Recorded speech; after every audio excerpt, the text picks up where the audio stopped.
سے ایک خطیب ہے، اس نے مجلس کے دوران اسی عشرہ میں خطاب کرتے ہوئے یہ کہا کہ سجدہ اللہ کو نہیں ہے، سجدہ تو علی کو ہے، لہذا اے دنیا والو علی کو سجدہ کرو، کیونکہ نعوذ باللہ اللہ بھی علی کو ہی سجدہ کرتا ہے۔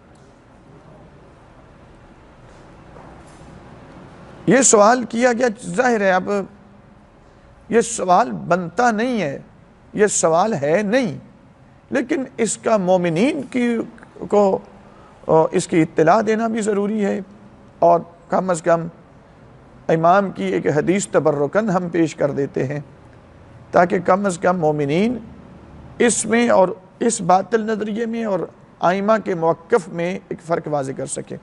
ہم دونوں چیزوں کو سامنے رکھ رہے ہیں، ایک طرف یہ ملعون خطیب کا یہ خطابت کے جملے ہیں۔ پہلی بات تو یہ ذہن میں رکھ لیں سامعین کہ جو شخص بھی یہ عقیدہ رکھتا ہے کہ اللہ علی کو سجدہ کرتا ہے وہ مشرک ہے، ایمان سے خارج ہے، وہ دجالی سسٹم کا نمائندہ ہے، نصیریت کی بھی جو بگڑی ہوئی شکل ہے، اس کا تشیع سے، اسلام سے، ایمان سے اس کا کوئی تعلق نہیں۔ اب فقہی طور پہ اس کا کیا حکم ہے یہ تو انشاءاللہ بعد میں ہم بتائیں گے، یا باقی کچھ بتا بھی چکے ہیں ایسے لوگوں کے حوالے سے۔ سب ہم اتنا عرض کرنا چاہتے ہیں کہ جس شخص کا بھی یہ عقیدہ ہو وہ مرتد فطری ہے، غیر مسلم ہے، اور مرتد فطری اس کو کہتے ہیں جس کی توبہ بھی قبول نہیں ہوتی، کیونکہ مرتد ملی اور دو طرز کا مرتد ہے، یہ مرتد فطری کے زمرے میں ہے۔ اب آ جائیں ذرا اس پہ، تو میں عرض یہ کرنا چاہ رہا ہوں کہ بعض چیزیں ایسی ہوتی ہیں کہ جب آپ ان کے قضایا کو دیکھتے ہیں، اس قضیہ کو دیکھتے ہیں، تو وہ قضیہ فطریہ ایک قسم کا ہوتا ہے۔ قضیہ فطریہ اس قضیے کو کہتے ہیں کہ جس میں دعویٰ مع دلیل ہوتا ہے، یعنی یوں نہیں کہ عام طور پہ دعویٰ کیا جاتا ہے، دلیل اس کے بعد طلب کی جاتی ہے، پھر دلیل قائم کی جاتی ہے، برہان قائم کی جاتی ہے، اور اس برہان کے مطابق اس دعوے کو ثابت کیا جاتا ہے۔ یہ نہیں ہے، یہ قضیہ فطریہ اس قضیے کو کہتے ہیں جس میں دعویٰ کے ساتھ ہی دلیل ہوتی ہے، یعنی دعویٰ کے اندر ہی دلیل ہوتی ہے۔ جس طرح اللہ رب العزت کہتا ہے نا، میرا حبیب ان سے پوچھو حل من خالق غیر اللہ، کہ اللہ کے علاوہ بھی کوئی خالق ہے؟ تو کہیں گے نہیں، خالق اللہ ہی ہے۔ یہاں کو الگ سے دلیل قائم کرنے کی ضرورت نہیں ہے، یہ قضیہ فطریہ ہے۔ قضیہ فطریہ اس کو کہتے ہیں جس میں دعویٰ مع دلیل ہو۔ تو یہ قضیہ فطریہ کسی چیز کی حقانیت کے لیے بھی آ سکتا ہے، کسی چیز کے بطلان کے لیے بھی۔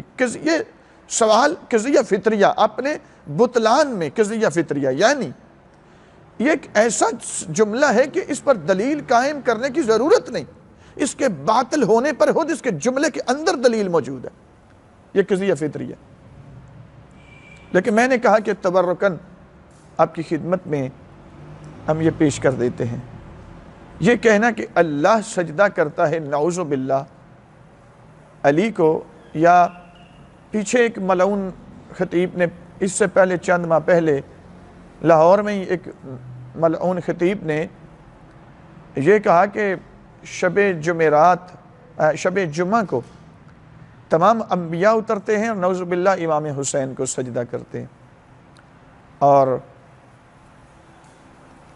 اس آدھی رات تک وہ کرتے ہیں، آدھی رات کے بعد پھر اللہ اتر آتا ہے، اور پھر اللہ امام حسین کو طلوع آفتاب تک سجدہ کرتا رہتا ہے۔ اس پہ یہ بنی اسرائیلیوں کا مزاج ہے، اس کا تشیع سے کوئی تعلق نہیں ہے۔ شیعہ مذہب کاملاً اس سے برات کا اظہار کرتا ہے، یہ غیر مسلم شخص ہے، اس کا اسلام سے، ایمان سے کوئی تعلق نہیں ہے۔ اب آجائے کہ کیا اللہ اس طرح کر سکتا ہے؟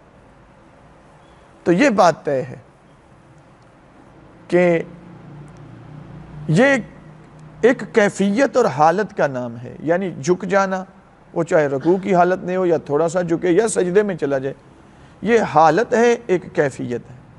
اور حالت اور کیفیت ہمیشہ اجسام پہ طاری ہوتی ہے، اجسام کے علاوہ نہیں۔ اور حالت طاری ہونا کہ جس پر یہ حالت طاری ہو جائے، یہ دلیل ہے کہ وہ حادث ہے۔ اور حادث مخلوق کا وصف ہے، حدوث یہ خالق کا وصف نہیں ہے۔ ہم جب اپنے بچوں کو پڑھاتے ہیں نا یہ نماز جعفریہ، سب سے ابتدائی کتاب ہی تشیع میں بچوں کی تعلیمات کے لیے یہ ہوتی ہے، مدارس میں بھی، اور آپ دینیات سینٹر ہوتے ہیں وہاں بھی یہی ہوتا ہے۔ اس کے اندر بھی اللہ کی جو صفات ہیں جو اس کے لیے ثابت ہیں، اس میں قدیم ہونا یہ اس کی صفت، حادث ہونا یہ صفت سلبی ہے۔ سلب یعنی نفی، یعنی وہ وصف کہ جو اللہ کے ساتھ منسوب کیا جائے، اللہ اس کی نفی کی جائے، اس کے لیے ثابت نہ ہو بلکہ اس کی نفی کی جائے، اسے صفت سلبی کہتے ہیں۔ حادث ہونا یہ مخلوق کا وصف ہے، یعنی ایک حالت طاری ہونا یہ حدوث ہے، ایک کیفیت میں چلے جانا یہ حدوث ہے۔ مثلا کبھی غم کی حالت ہے، یہ حالت طاری ہونا یہ ایک حدوث ہے۔ کبھی خوشی کی حالت ہے، کیفیت ہے، یہ ایک الگ حدوث ہے۔ کبھی گرمی لگ رہی ہے، یہ ایک الگ سے حدوث ہے۔ کبھی ٹھنڈک محسوس ہو رہی ہے، یہ الگ سے حدوث ہے۔ کبھی لیٹا ہوا، کبھی الگ حدوث ہے۔ رکوع میں گیا، یہ بھی ایک حدوث ہے، حالت ہے۔ اور حالت ہمیشہ امر حادث ہے، یہ امر قدیم نہیں ہے، مخلوق کا وصف ہے۔ اللہ کے لیے یہ کہنا کہ اوپر سے نیچے آنا، اور کبھی علی کے نعوذ باللہ سجدہ کرے، اور کبھی امام حسین کو شب جمعہ، جس طرح یہ بے دین اور بے رحم لوگ اس وقت تشیع پہ ظلم کر رہے ہیں۔ یہ بہت بڑی یلغار ہے ملت تشیع پر، جس کی طرف ہماری ملت کو توجہ کرنے کی ضرورت ہے۔ یہ فتنہ داعش سے بڑا فتنہ ہے، یہ فتنہ طالبان کی دہشت گردی سے بڑا فتنہ ہے، یہ فتنہ جند اللہ اور لشکر جنگوی کے خودکش بمباروں سے بڑا فتنہ ہے، کیونکہ ان بمباروں نے ہمارے افراد کو شہید کیا، یہ ہمارے ایمان اور دین کو ذبح کر رہے ہیں۔ یہ اس سے بڑا فتنہ ہے، ہماری قوم کی طرف متوجہ ہونا پڑے گا۔ یا ایک حدیث میں آپ کی خدمت میں پیش کر رہا ہوں، یہ کہنا کہ اللہ کسی چیز کے اوپر ہے، کسی چیز کے نیچے ہے، کسی چیز کے اندر ہے، کسی حالت میں ہے، کوئی بھی اس طرح سے کہے اللہ کو وہ قدیم نہیں مانتا، وہ حادث مانتا ہے، اور جو حادث اللہ کو حادث مانتا ہے وہ اللہ کو اللہ نہیں مانتا، وہ مخلوق مانتا ہے، خالق نہیں مانتا۔ اور جو اس طرح اللہ کو حادث مانے، مخلوق مانے، اس وجہ سے وہ اللہ کو اللہ نہیں، وہ ایمان سے بھی خارج ہے، وہ نبوت کا بھی منکر ہے، وہ ولایت کا بھی منکر ہے، کیونکہ ولایت اور نبوت آئے ہی توحید کے تعارف کے لیے۔ اب میں ذرا آپ سے یہ مجھے کتاب دکھانا، تاکہ کم از کم یہ تھوڑا سا یہ لے لینا، یہ لے لینا۔ یہاں بہت سی احادیث ہیں۔ معصومین فرماتے ہیں، کتاب ہے جی توحید، اگر آپ اس کو ذرا تھوڑا سا بڑا کر کے دکھا دیں، توحید صدوق جلد نمبر 2۔ یہ ایسی کتاب ہے جس میں کاملاً ائمہ اہل بیت کی حدیث ہے، وہ بھی توحید کے متعلق۔ 2 جلدیں ہیں اس کی دوسری جلد سے لے کر یہ بہت سی احادیث یہاں پہ موجود ہیں۔ میں تبرکاً صرف اتنا سا آپ کی خدمت میں پیش کر رہا ہوں کہ امام صادق علیہ السلام سے حضرت ابو بصیر پوری سند کے ساتھ، سند پوری موجود ہے، اس کے صفحہ نمبر 176 پہ یہ حدیث ہے کہ امام صادق سے ان کے صحابی ہیں حضرت ابو بصیر ثقفی، وہ حدیث نقل کرتے ہیں کہ امام فرماتے ہیں، من زعم ان اللہ من شیء، جس نے یہ گمان کیا کہ اللہ کسی چیز میں سے ہے، فقد جعلہ محدثا، اس نے اللہ کو حادث مان لیا۔ ومن زعم انہ فی شیء، جس نے یہ گمان کیا کہ اللہ کسی چیز کے اندر ہے فقد جعلہ محصورا، اللہ کو اس نے محصور مان لیا۔ ومن زعم انہ علی شیء فقد جعلہ محمولا، اور جس نے یہ گمان کیا کہ اللہ کسی چیز کے اوپر ہے، جس طرح ہمارے دوسرے فرق کے لوگ، جو شیعہ کے فرق نہیں بلکہ دوسرے فرق کے، کہ اللہ عرش پہ بیٹھتا ہے، کرسی پہ بیٹھتا ہے، قیامت کے دن دنیا کے سامنے آئے گا، حرکت کرے گا، یہ ٹوٹلی، یہ کاملاً، یہ تشیع کا اسلام کا عقیدہ نہیں، یہ قوم یہود کا عقیدہ ہے۔ وہ کوئی اور فرقہ کرے، یا نصیری کرے یا کوئی اور کرے، اس کا معصوم فرماتے من زعم انہ علی شیء فقد جعلہ محمولا، جس نے یہ گمان کیا کہ اللہ کسی چیز کے اوپر ہے، اللہ کو اس نے محمول مان لیا۔ اور محمول وہ ہوتا ہے جس کو مثلا میں کرسی پہ بیٹھا ہوں، یہ موضوع ہے، میں اس کا محمول ہوں، اب یہ مجھ سے طاقت رکھتی ہے زیادہ، اس نے میرا وزن اٹھایا۔ موضوع ہمیشہ مضبوط اور طاقتور ہوتا ہے معمول سے۔ یعنی اللہ کو اگر کوئی شخص یہ کہتا ہے کہ اللہ کرسی پر بیٹھتا ہے یا عرش پہ بیٹھا ہوا ہے، یا پھر وہ زمین پہ اترتا ہے اور کربلا میں آتا ہے اور زمین پر پیشانی نعوذ باللہ رکھ کے سجدے، اس کے مطلب زمین موضوع ہے، اللہ محمول ہے۔